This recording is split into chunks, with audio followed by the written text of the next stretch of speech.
Good evening, everyone. My name is Atuey Ramos Fermin, and I am Director of Programs and Community Engagement at the Laundromat Project. My name is Lady Sasha Jones, and I'm the Artist Engagement Manager. And we're here today to go through the details for the Create Change program. We'll go first, we'll talk about a little bit of a context of our organization.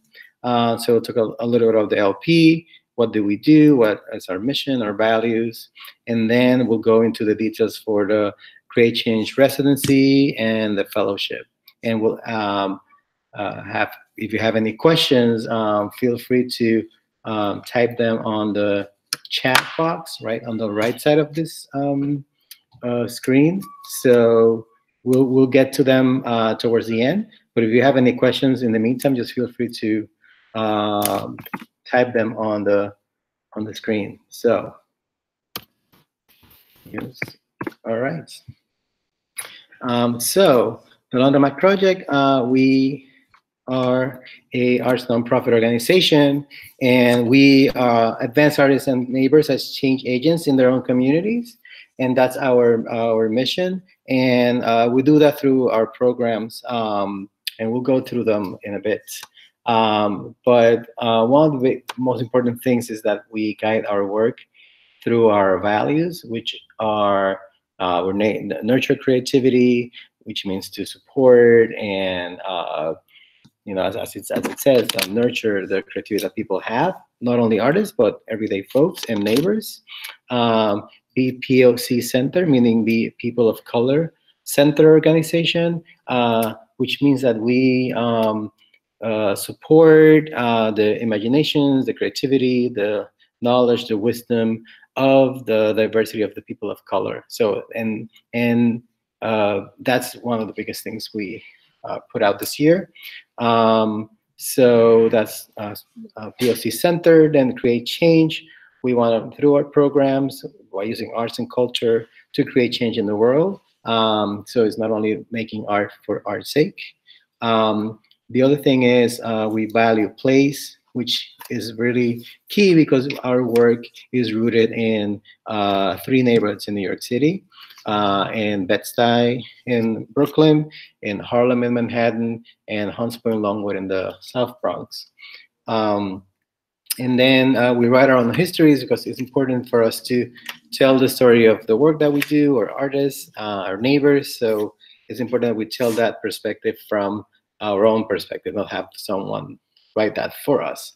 And then the most important one, or one of the most important ones, is that we are propelled by love. That's what guide our work. And the way we do this, our programs, there's 2 parts of what we do. One part is the creative activation, which is working with artists and creative folks. So we have artist residencies, we have fellowship, which are the biggest parts we'll be talking about today. We have community learning. Also, it's about the training program, but also by doing the work in the real world, like how does that support learning. Community partnerships, because the idea is that we're connected to, we're part of an ecosystem, we're part of a community, we're part of a network of artists and neighbors and organizations. So it's about sharing the knowledge and supporting each other. So that's really important. And then we also do public programs. So that's one part of the work where we share in a more traditional setting, if you will, conversations and presentations from artists and our projects. And then we have what we locally grounded. And those 2 things intersect. They do have things that happen separately, but those 2 things intersect because of what I mentioned before about our neighborhoods, and also because we in the Bronx we have a space which is the Kelly Street Collaborative, where we have a studio residency for Bronx artists, and we do a lot of community engagement work there with our partners, Workforce Housing and Banana Kelly Community Improvement Association, and the Kelly Street Garden. So now our 2 wings. Just to give you a quick example, one of our residencies that happened in 2015 is by the artist Ro Garrido, and they collaborated with Queens Neighborhood United, where they transform a public space uh, in uh, in Jackson Heights in Queens. And the idea was to have conversations around displacement and Ro to bring the living room that she remember as growing up there to get neighbors to talk to each other about displacement and changes that happen there. And also, Queens Neighborhood United was really interested as a partner to work with Ro because they're doing a lot of community organizing and grassroots work to support local folks that are facing these issues. So they were partners in that. Just to give you a quick picture of the work. So one important thing is because we're an arts organization, we make art, and that's at the heart of our work. And you know, what does that mean, right? So we make art through taking risks, you know, trying new things, imagining new possibilities, having lots of community care support for each other as cohorts, as artists, as partners, and sweat equity is also at the core of that, which for us means showing up and doing this work is super key for us. So those are components. We build community as well. And what do we mean by that? So we're not at the center. We are part of an ecosystem of different kinds of folks. So neighbors, supporters, volunteers, community and peer organizations, our anchor neighborhoods, activists, artists, cultural producers. So we're working in conjunction and in partnership with all these folks. So we serve as connector, as a supporter of all this as an ecosystem. And lastly, we create change. And how do we do that? So, it's thinking about how do we connect with the rhythms of a community and support some of the work that's happening on the ground. How do we use creativity to have to create catalyst, to be catalyst for change through different kinds of imaginations and projects, and have people powered, have lots of folks being involved, and then how does that ripple out so the work happens today and tomorrow and the next day and so forth, and the connections that happens through that.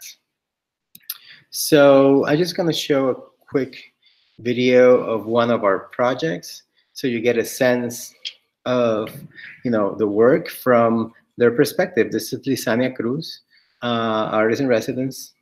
She's been working with us since 2017 and also during 2018. So here's her project.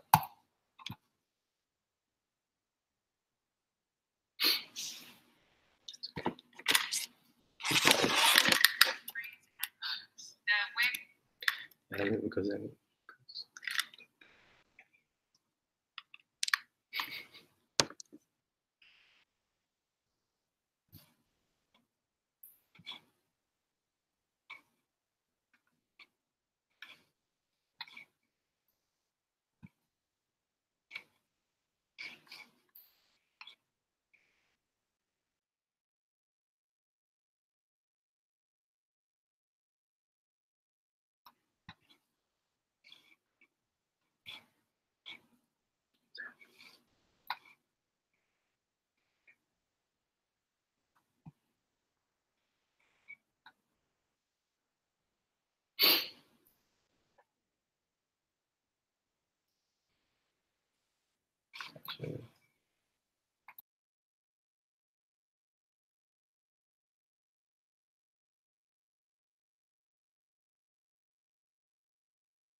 struggles and what should be done, what could be better. I thought it was such an effective way to use art to inform people about such an effective way. It's choppy. Yeah, I see it. It does look a little computerized.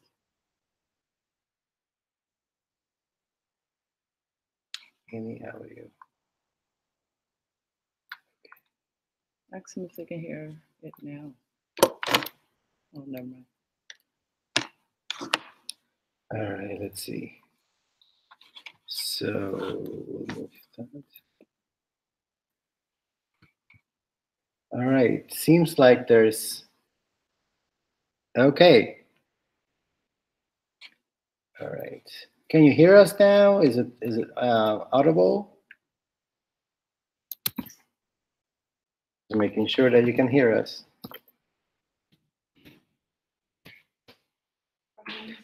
So we are right now going to go to the next thing. So this video is on our channel. You can check through our Create Change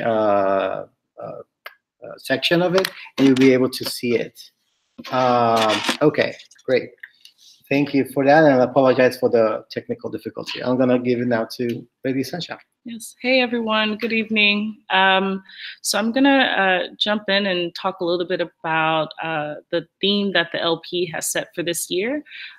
This year, we are focusing on the theme of abundance. For those of you who have been following our work for the past 2 years, we have been looking at a theme of,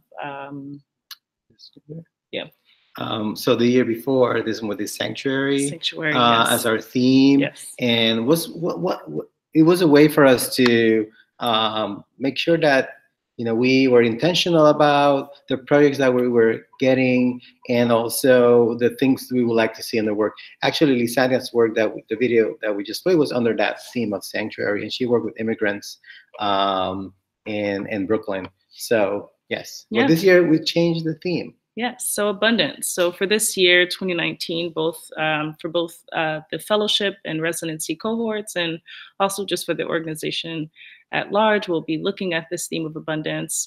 For those programs, we're looking for artists, cultural producers, and makers of all creative disciplines, backgrounds, and experience levels to explore abundance through community-based art projects.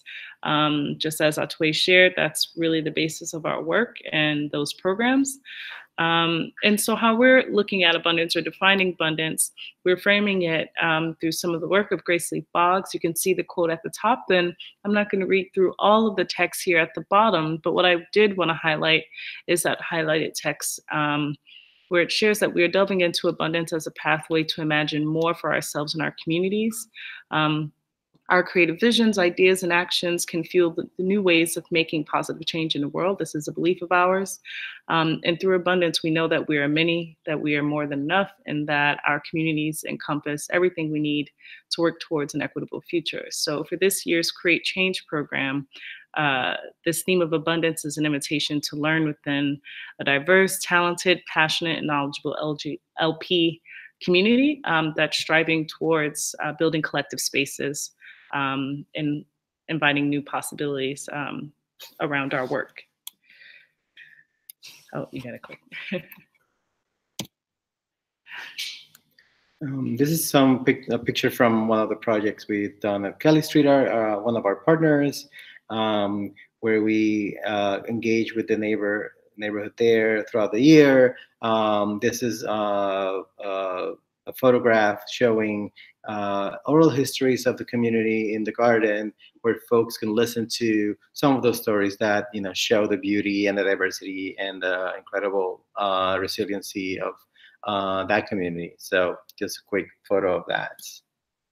And so to get into our residency program, I'll talk about the residency, and Atwil get into the fellowship program. So our residency program, it's our flagship Artists in Residence initiative. It's for artists who are interested in developing and mounting a socially engaged and participatory public art project in a laundromat and or other community spaces. So each year we usually have a total of 5 artist projects. Through this open call, we're actually looking for 4 artist projects. There's 4 artist projects that go through the 6-month program, and that is usually from April to October. And then there's 1 year-long project that's respectively from April to March. And all those projects total will make up the cohort for the 2019 year. The residency is open only to artists of color, or artists who identify as artists of color, or persons of color who live in or are deeply invested in the communities of Bed-Stuy, Harlem, and Hunts Point. There's an asterisk there with a note towards the bottom for our alums, because if you have taken place or have gone through our Create Change Fellowship program and are thinking about applying to the residency program, you can propose a project outside of those 3 anchor neighborhoods, as our fellows have deeply engaged and worked within those neighborhoods during the fellowship program in the past. And we're now also looking to our alums to see, I guess, what neighborhoods or communities of affinity they're really interested in continuing to build the work that they've already started with us and throughout their practice. So that's just one little caveat there. Yeah. And so this year for the residency program, Atoy and I are shaping it as a cultural arts lab. And what that means is that we really wanted to, I guess, really dig deep into our investment in the process over this idea of a product, an art project. We really wanted to figure out, or what we're working towards is figuring out or shaping a program that will really invests in pushing our pedagogy around community arts engagement and social engaged practices with the chosen projects, and really seeing how we can further support and shape ideas and new methods of research and new areas of practice and new ways of engaging that you all may be thinking about and proposing for this year. And we have a lot of different ideas for how we're going to plan to do that. But we really wanted to put this out there that this year we're really are really shaping the program around a learning and discovery kind of model. It is still practice-based. The artists are expected to propose an arts project, but we really wanted to, like I said, think deeper about process as well. Mm-hmm. Great. A lot about learning. Another project from our fellows, actually, in 2016, they connected with folks in the Garifuna community in the Bronx, and this was a celebration dance that they supported through their project. But before I go to the fellowship, I wanted just to say one of the things that we provide, and we make a list at the end so you get a sense to see what's the difference between both the fellowship and the residency. One thing that the residency provides is pretty much we have $10,000 that we allocate for each resident artist. So for each artist, for the 4 artists, each one gets $10,000, and 7,500 of those 10 go directly to artist honorarium. And then 2,500 are for production. So you get a sense from that. And then you get coaching and support and a lot of meetings. And there's a professional development training that we offer through the fellows, which is also available for the residents, just to kind of mention that. Mm-hmm. For the fellowship, so the idea is that, we're working with folks that may or may not have experience doing this work. They want to learn. It's a learning environment. It's a 6 months. There's this program from April to October, and this is open to a lot of different artists, activists, professionals, curators, writers. So we're looking at the creative field as a whole, and different ways that people feel like they can be creative. We are not, tied to the traditional categories of an artist. So really, we want to support folks that come from different walks of life, if you will. So through that process, we do 6 months. So there's workshops, There's intensive training, there's community building, there's one part of the work is theory, so we'll learn, with each other and do different kinds of workshops around what does it mean to enter a community through an art practice, build community, like build relationships, and then transition out of the community. This is inspired and based on the work from Urban Bush Women that we've been partnered with for many, many years as a framework for the way that we see the work through the fellowship. So this year, though, we usually have the fellows divided into our 3 neighborhoods. However, this year we made a strategic decision to focus our work in the Bronx for the fellowship, not for the residencies, just for the fellowship. And the idea is that there's a lot of work that's happening there on the ground that is very unique and interesting to have arts engagement through organizing. So we were really interested in to see how would that guide the work for this year. So the fellows, will be working directly in the Hunts Point Longwood neighborhood this year. So it was up to 12 fellows from all the 5 boroughs. You don't have to be from the Bronx or anything like that. You can be from anywhere in the 5 boroughs. You're more than welcome to join us.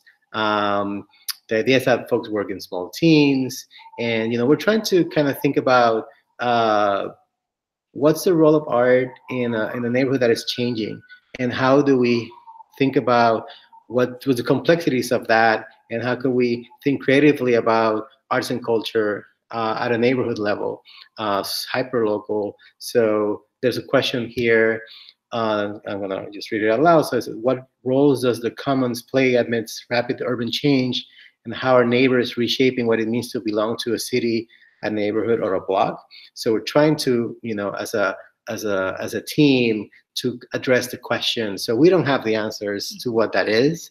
We want to investigate with you as fellows to address this. So, there's a lot of community asset mapping that will go into it. There's a lot of connections with neighbors. So I want to just do our partners. I want to just mention those things there. And just to show a photo of a project that the fellows did 2 years ago in Kelly Street, which is one of our community hub there, the Kelly Street Collaborative, where they did a celebration of community. There's a lot of great activity there with community garden, a lot of food justice work that's happening there. With our partners from the Kelly Street Garden. There's also Banana Kelly Community Improvement Association, and they're doing a lot of organizing around tenants' rights and housing. So there's work that's happening around that. And then, of course, the work that we do as arts and cultural organization, which is in the intersection of all of those things. So, and just to give you a quick timeline of what the general sense of the program. So, if you think about from April to October, we're trying to think about the framework of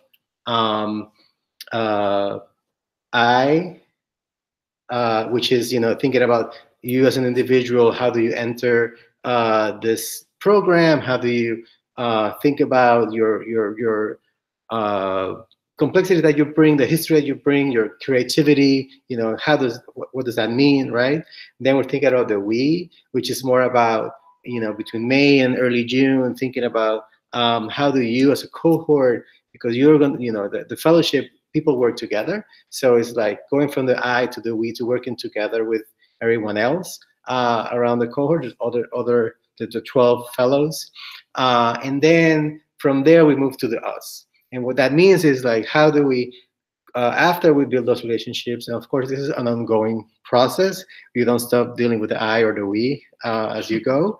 It's a continuum, but the us is more about how does the work happen in the community with folks that are outside of the program, like, community members, partners, and how do you build those bridges there?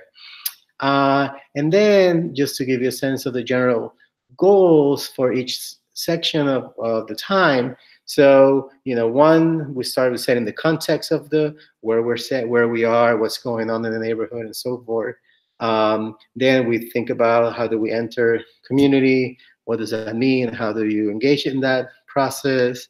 And then from there, community engagement, which is connecting with folks, community mapping, doing showing up to meetings and connecting with neighbors on a hyper-local level.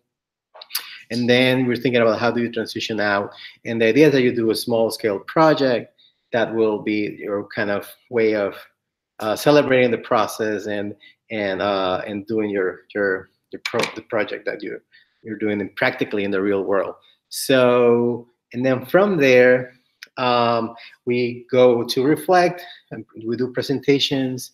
We usually, want to take some time to reflect together, and also to celebrate everyone that's been involved in the program. And we have a dinner and a graduation and all of those great things towards the end. So this will give you kind of an overview of the sense of the time. It's a lot of time that the program requires. It's hard to say this is the amount of time, like a set number of hours, but generally speaking, because things will change and things will adapt and so forth, and it's hard to predict, but generally speaking, it's around 200 hours of work, more or less, that folks go through the fellowship, just to give you a sense of that. So what are the benefits for this program for artists? Yeah, so as you see here, we've outlined a few things.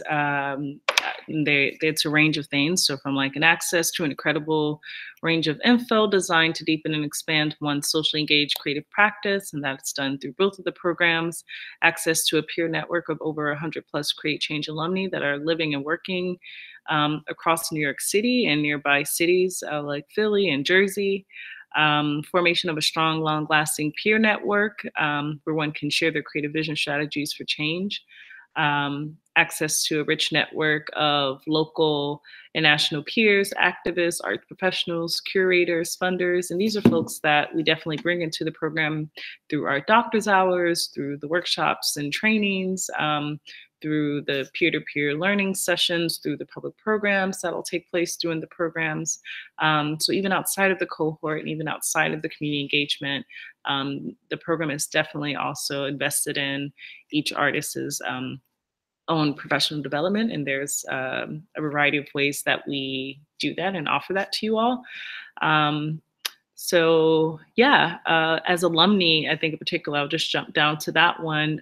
What's really interesting and what we're developing this year is a whole suite of new initiatives and engagement strategies around how to continue to support the artists that have come through both our fellowship and residency programs. And that's, we're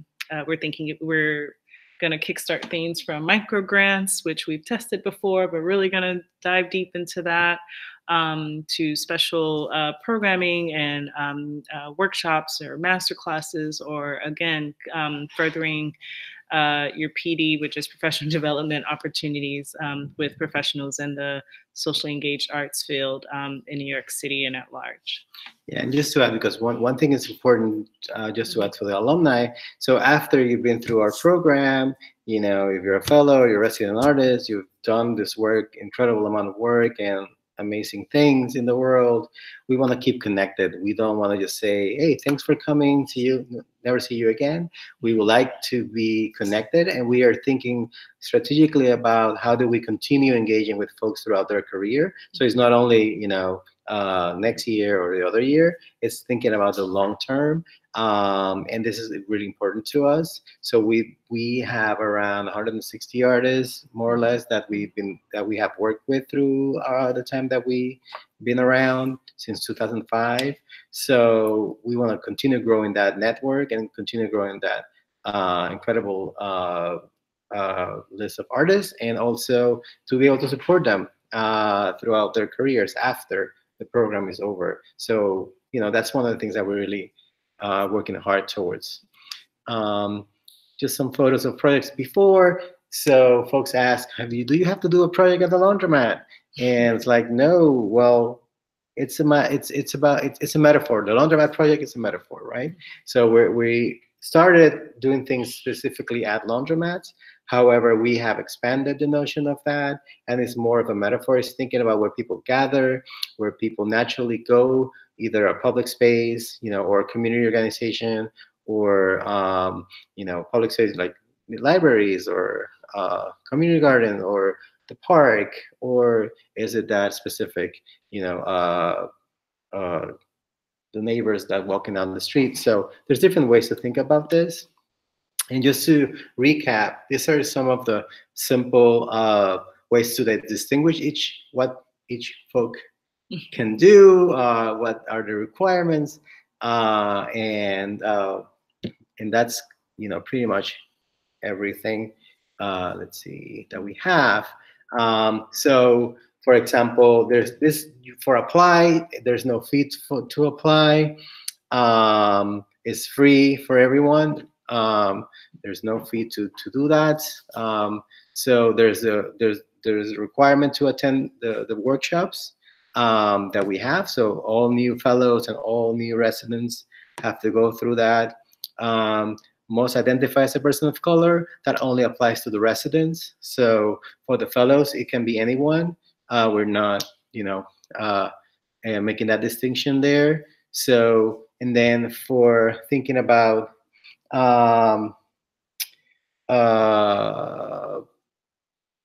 folks that have lived, work, or are accountable to one of our anchor neighborhoods, Bed-Stuy, Harlem, Huntsville, Longwood, is only for residents. So there's some connection to that for the residents, not the fellows. You have applying with a project proposal. I have this idea. I want to apply to this program.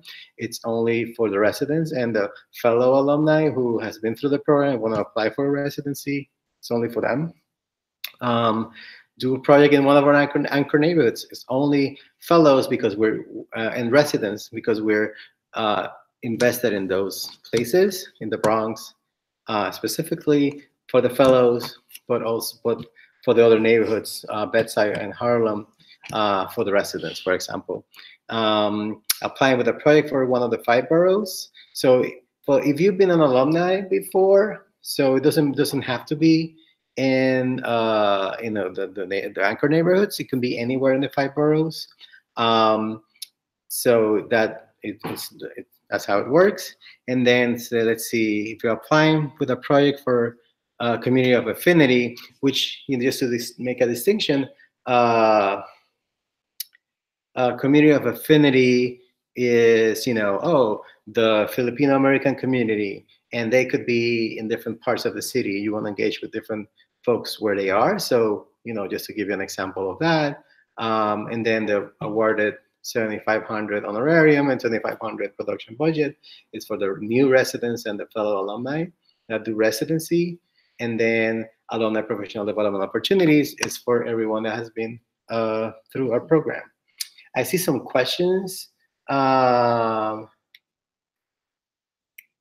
So I see a question about when are the themes and the specific neighborhood for the fellowship chosen and announced each year? I.e. around what month? As my schedule will not enable me to apply.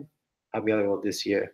So we do it around this time of the year. However, for 2020, for the residencies and the fellowship, we're aiming to have everything up and running in the fall by October. So you'll hear from us then.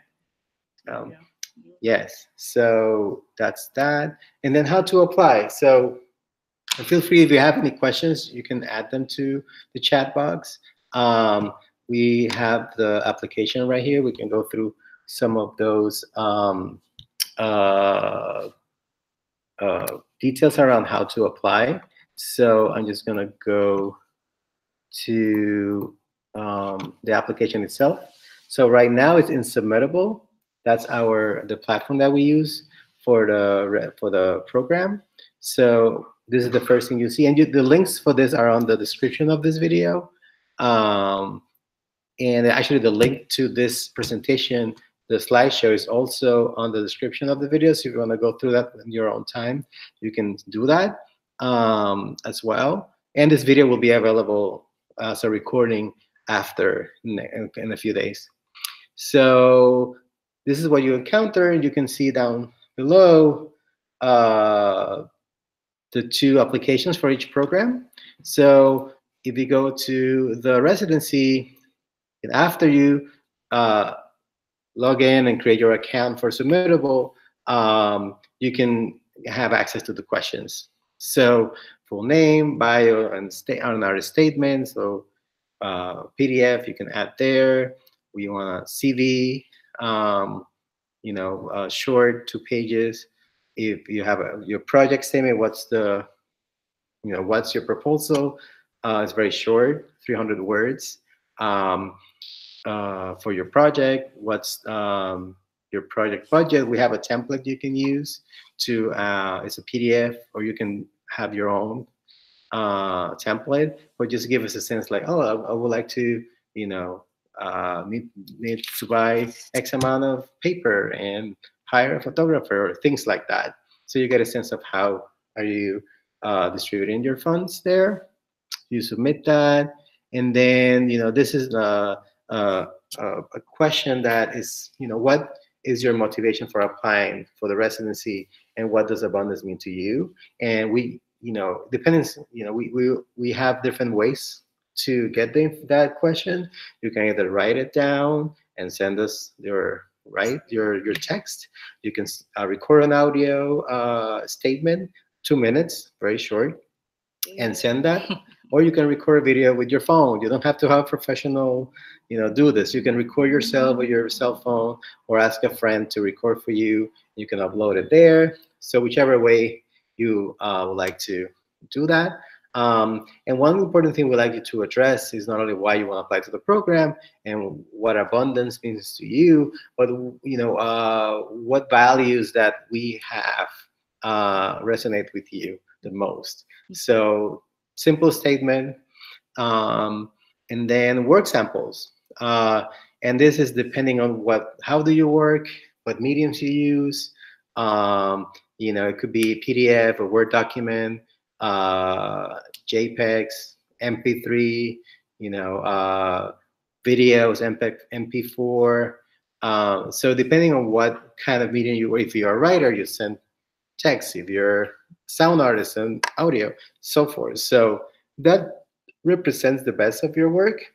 And just to give you a tip, sometimes it's better to show your strongest work, even if you don't apply with 10 or 5 or the amount of images that we ask. Is better sometimes to just show one strong work than show one little bit of everything. So just to give you a tip on that, it's probably best. There's a checklist, so you let us know what it is that you're submitting, and then a reference, where you can let us know someone professionally that knows you, so we can give them a call and have reference for you. And then how you hear about the program. And then there's 2 questions where if you apply for the residency, if you would like to be considered for the fellowship. And of course, let us know if you're alumni, so that we are able to, waive that part. And the thing is that we have in-person interviews, and they're scheduled for March 15 and March 16. For March 15 is the residency, and March 16 is the fellows. So make sure you check your calendars. You can able to come to those. Oh, and then finally, we have a question around demographics, and it's just a link to a form that is more about for us to, understand who's applying. This is not the panelists. So the way that we makes the selection is that we work with a 5-panel professionals that will look at the applications and will make the decisions. We as staff don't make those decisions. We'll make the list of panelists public soon, so you folks will know who they are. But they don't get to see any of this. So if you let us know, what is your medium that represents yourself, like social issues that you care about. We have a whole list of things there. What age, you are, gender pronouns, your race, ethnicity, education level. That is just statistical information. It's not going to affect your application in any way. The panelists don't see this at all. So just want to do that. And then for the fellowship, is exactly the same thing I just went through. The only difference is that the fellows don't need to apply with a project. You don't have to write a proposal. You don't have to submit any budget. But everything else is pretty much the same. So let's see. We'll go here. So these are important dates to keep in mind. So I see another question. Do you require a certain bout of experience in the industry and emerging artists versus experienced artists? No, we don't. Let's see. So we tend to work with folks that are more on the emergent side in their careers. They're earlier in their careers. So, and actually we do also work with artists that have been doing the work for a long time as well. So we don't, there's no requirement. You don't have to have a degree, or you don't have to have a professional degree to be able to apply or anything like that. There's no requirement for any of that. Any other questions?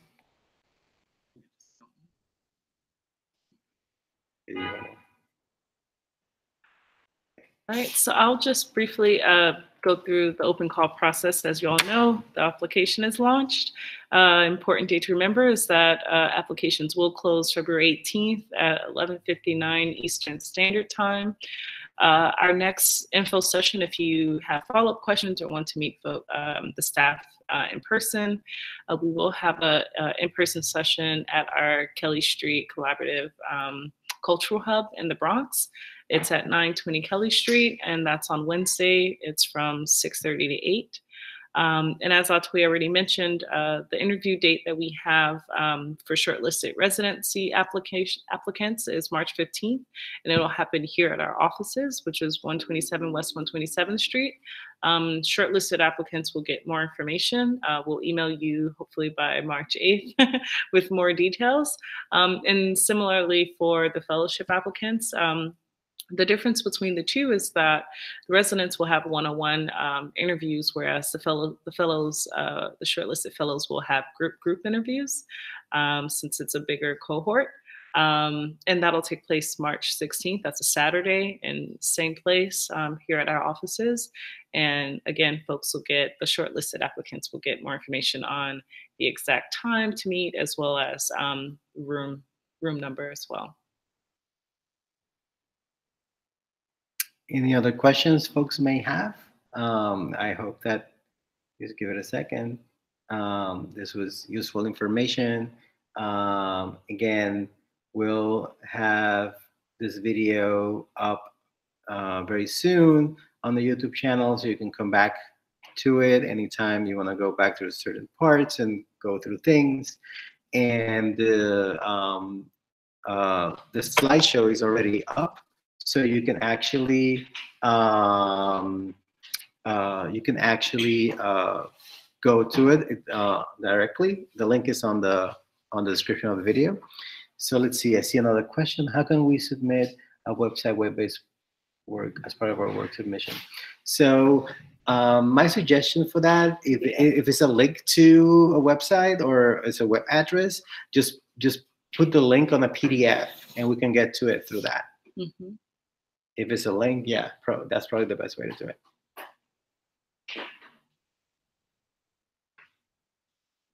So just type the link on a PDF and upload it as part of the application. Mm-hmm.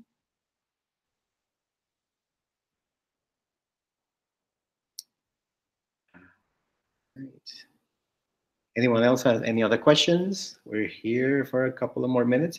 We said that we'll be here until 7:30, but if folks don't need to be here until then, we're gonna, leave soon. Just want to leave some space for questions. That's why we left the time opened. And you can also email us at apply@laundromatproject.org. And the office number? You can call us at the office during work hours, Monday through Friday, 10 a.m. to 6 p.m. We're here, 718-574-0798. It's on our main page on the website. You scroll down. You can give us a call. You have any questions about your application, or send us an email. We'll be happy to answer your questions. And be able to support your process. So let us know. Any last minute questions before we say goodnight?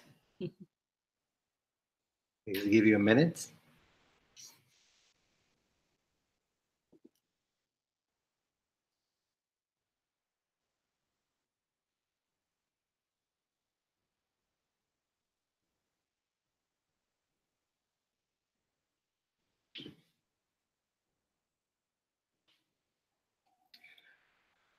Well, I guess that's all.